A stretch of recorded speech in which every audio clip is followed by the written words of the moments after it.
Assalamualaikum warahmatullahi wabarakatuh. Salam sejahtera, selamat datang pada anda semua ke channel Jadi Alam Misteri bersama dengan saya, Ustaz Tabib Ali. InsyaAllah, pada konten kali ini, saya nak mengajak anda untuk melihat keadaan Datuk Ustaz Muhammad Kazim Ilyas. Tuan-tuan dan puan yang dikasihi Allah, siapa tak kenal Ustaz Kazim? Seorang pendakwah, da'i, selebriti yang sering masuk televisyen, yang sering dijemput berceramah menyampaikan dakwah. Beliau terkenal dengan cara penyampaian dakwah dengan ayat-ayat atau tema-tema yang sesuai didengar oleh pelbagai peringkat masyarakat kita. Pada 18 Mei, pada hari Rabu tuan-tuan, Ustaz Kazim telah memuat naik satu status. Siapa-siapa yang boleh tolong buatkan saya, tolonglah. Berat mata memandang, berat lagi bahu menanggung. Pada Allah lah kita berserah. Anda boleh tengok gambar tersebut. Keadaan kulit dia terdapat satu keadaan yang abnormal lah, ataupun luar biasa. Kalau dari spiritual saya ni, kulit Ustaz Kazim ni seolah-olah sengaja dihuduhkan oleh satu tenaga gaib, seperti terbakar pun tak terbakar ataupun dia telah menyebabkan perubahan sel kulit, menyebabkan lahirnya ketulan-ketulan hitam seolah terbakar tuan-tuan. Status daripada Ustaz Kazim ni telah mendapat 118,000 reaction rakyat Malaysia dengan 38,000 komen setakat PAN pagi ini. Jadi tuan-tuan dan puan, banyaklah komen-komen netizen yang mengucapkan semoga Ustaz Kazim sembuh. Banyaklah. Tapi ada juga netizen yang menulis ini hanyalah make up saja. Sebab Ustaz Kazim kita tahu sedang menjalani sebuah filem yang bikin oleh Maui, tuan-tuan. Jadi kononnya Ustaz Kazim nak buat gimmick lah. Kalau tengok gambar muka Ustaz Kazim, tuan-tuan, dia sangat menderita, tuan-tuan. Dia seorang public figure, bermaksud dia dikenali ramai. Orang suka cara penyampaian dakwah dia. Dia ada madrasah. Ramai orang menghantar anak-anak belajar di madrasah dia.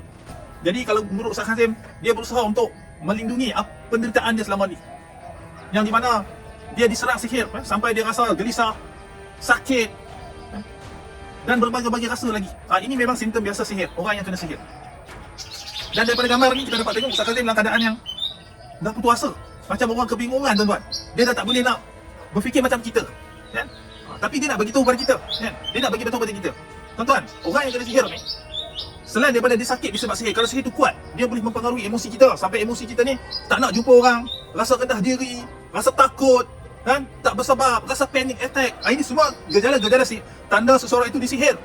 Selain daripada dia sakit sebagaimana kehendak Tok Bomoh Sihir tersebut. Kira Ustaz Kazim ni masih kuat lagi lah, sebab dia meminta bantuan. Sebab saya tak boleh siarkan keadaan yang lain kerana saya malu, saya rasa rendah diri sangat. Saya takut, tuan-tuan. Bahagian-bahagian, berkemungkinan bahagian alat sulit dia juga mungkin tercecas akibat sihir ni, sebab dia attack pada bahagian kulit. Sebab sampai Ustaz Kazim tulis, kadang-kadang bila saya ceramah, saya kena balik cepat-cepat, tergesa-gesa. Sampai orang tuan rumah kata saya ni sombong. Tapi saya tak sombong, saya malu. Kalau lama-lama orang dekat dengan saya, orang boleh tengok apa yang tak kena pada saya. Kalau saya pun malu, tuan-tuan. Tuan-tuan, sihir yang menyebabkan penyakit ni memang menjadi kebiasaan. Dan sihir yang paling tua adalah sihir penceraian, sihir kebencian. Dan sihir yang menyebabkan penyakit ni memang sudah lumrah. Tapi sihir yang menyebabkan kita malu mencari makan, ini masalah yang paling besar sekali. Beliau telah berubat secara moden, dan beliau juga cuba berubat secara perubatan Islam ataupun rawatan tradisional dan alternatif. Tapi nampak gayanya belum memberi kesan lagi terhadap beliau. Apakah yang berlaku pada Ustaz Kazim ni, tuan-tuan? Adakah Ustaz Kazim harus pasrah, harus berserah diri ataupun bersikap berputus asa saja? Saya yakin Ustaz Kazim tak berputus asa, sebab Ustaz Kazim tahu dalam Al-Quran hanya orang-orang yang tidak beriman saja yang berputus asa dari rahmat Allah. Kita sebagai orang yang beriman, selagi kita masih ada hayat di kandung badan, kita kena berusaha untuk memperbaiki keadaan kita. Kalau kita sakit, kita jadi sihat. Kalau kita apa-apa kerana kita miskin, kita jadi senang, kita jadi orang kaya yang dermawan. Jadi saya yakin Ustaz Kazim dia betul-betul ikhlas nak minta tolong. Sebenarnya dia tak tahu dekat mana lagi dia nak minta tolong, tuan-tuan. Saya nak beritahu kepada Ustaz Kazim dan juga orang kanan beliau, insya-Allah kalau Ustaz Kazim betul-betul berminat, kalau Ustaz Kazim betul-betul berkehendakkan bantuan, insya-Allah saya sanggup membantu Ustaz Kazim.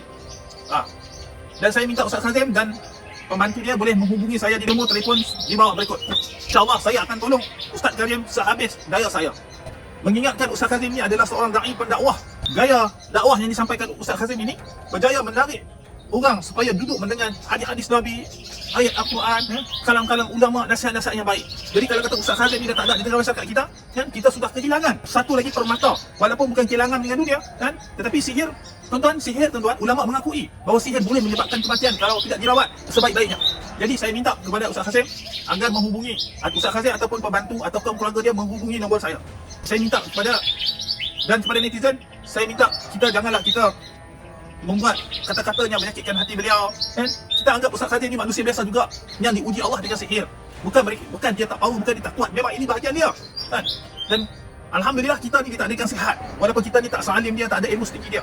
Jadi kita ni sebagai orang biasa, janganlah kita ni bersikap sombong, kan? Sombong dengan kejahilan kita. Tak perlulah kita belajar ilmu perubatan Islam, tak perlulah kita belajar nak benteng diri kita. Cukuplah tengok YouTube saja, cukuplah tengok buku saja. Tak cukup. Kena pergi belajar secara berguru, tuan-tuan dan puan-puan. Kalau kita baca hikayat orang Melayu kita dulu, alim ulama sampailah kepada anak raja. Bila sampai satu tahap fasa kehidupan mereka, mereka akan keluar pada rumah, mereka akan keluar dari kampung mereka untuk menuntut ilmu.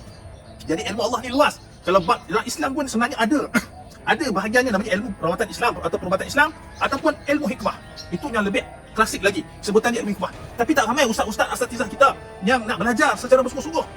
Darus Syifa ada buat kursus, Darussalam pun ada buat kursus, kan? Tapi bukan semata-mata kursus rawatan Islam dekat dua pertubuhan ini saja, tapi banyak lagi. Sama ada kumpulan atau personal, dan saya sendiri pun buat program Gemilangan Super Hospital di Gunung Jalan yang akan diadakan pada 27 hingga 29 Mei ini. Ini saya bukan nak promosi, saya bukan nak panggil ramai-ramai, kan? Cukuplah setakat 20 orang yang boleh datang ke program saya ni.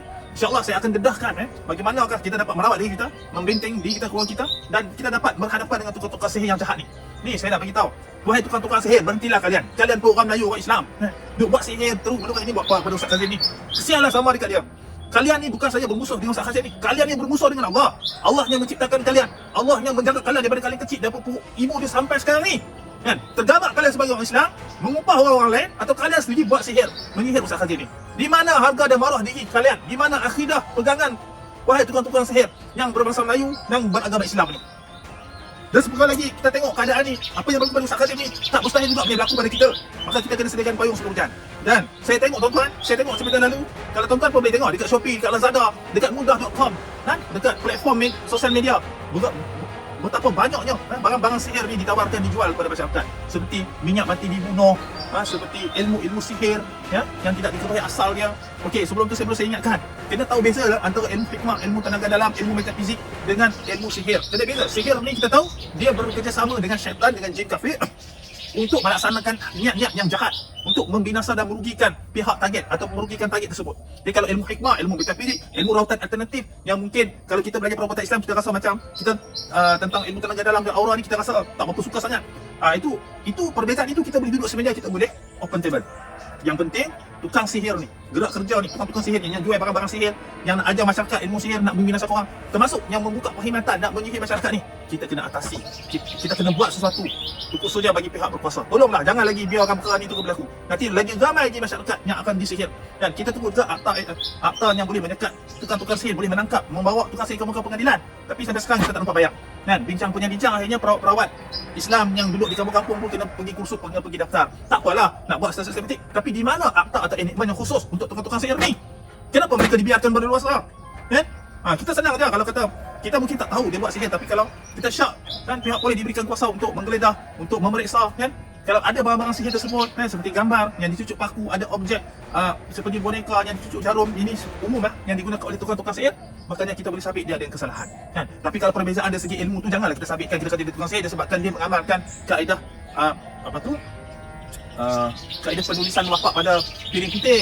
Janganlah orang tu buat kaedah ulama silam, dia tulis ayat-ayat syifa kat piring putih dengan tinta za'faran, lalu dileburkan dengan air mawar, lalu kita kata dia tukang sihir. Itu tak boleh lah, kan? Itu ulama dulu buat, kan? Perkara yang bersambit dengan teknik, kan? Teknik dan ilham yang Allah bagi pada ulama terdahulu. Selagi kita tak langkah, kita tak menyalahgunakan cara dan keadaan itu, kita terima sajalah sebab dia ada kebaikannya. Tapi yang betul-betul terang-terang yang lakukan sihir ni, saya nak beritahu juga, kan? Banyak juga saya minta maaf, kita bukan benci pada sama-sama sahabat puak, tapi kita kena berawasi juga. Sihir-sihir yang digunakan, yang kita sebut sebagai sihir siam, sihir tok pekong siam, kita tak kata semua tokong siam itu atau tokong selain daripada, kita tak kata rumah ibadat selain daripada rumah Islam ni digunakan untuk sihir. Tetapi kalau kita pergi ke Selatan Thailand, memang ada puak-puak dia, mana tokong-tokong ni memang dia menerima perkhidmatan untuk menyihir orang lain. Itu tak apalah, itu di luar negara, kan? Tetapi masalah dalam negara kita ni, Malaysia ni, saya harapkan tidak ada lah tempat-tempat, rumah-rumah, bangunan-bangunan yang kita permukaannya kita tengok dia satu rumah ibadat, tetapi dia menerima tetamu VVIP untuk menyihir orang. Sama juga yang kita dengar seperti sihir orang asli. Saya tak kata semua orang asli buat sihir, saya tak kata penganut Buddha orang Siam buat sihir, ada orang asli, ada orang penganut Buddha baik-baik, hebat-hebat spiritual mereka, kan? Mereka tak makan daging, mereka orang yang baik di tengah masyarakat kita. Alhamdulillah, syukur pada Allah, tak ada masalah tu. Tapi sebenarnya ada juga, yang mereka mendapatkan perkhidmatan tukang sihir ni daripada ialah pedalaman-pedalaman kan. Kalau dah nampak kereta VIP bersusun tepi jalan tu, kenapa agensi kerajaan pihak berkuasa tak melakukan siasatan ya? Supaya kita ialah, adakah disebabkan kita tak ada enactment lagi? Kalau tak ada enactment, macam-macam lah buat enactment untuk bawa tukang sihir ni ke muka pengadilan kan? Sampai bila lagi kita nak biarkan perkara ni berlaku kan? Itu saya nak sampaikan pada video kali ni kan. Saya pun saya minta maaf, saya ada seorang kebun di dalam beban, nak cari buah sikit. Itu saja.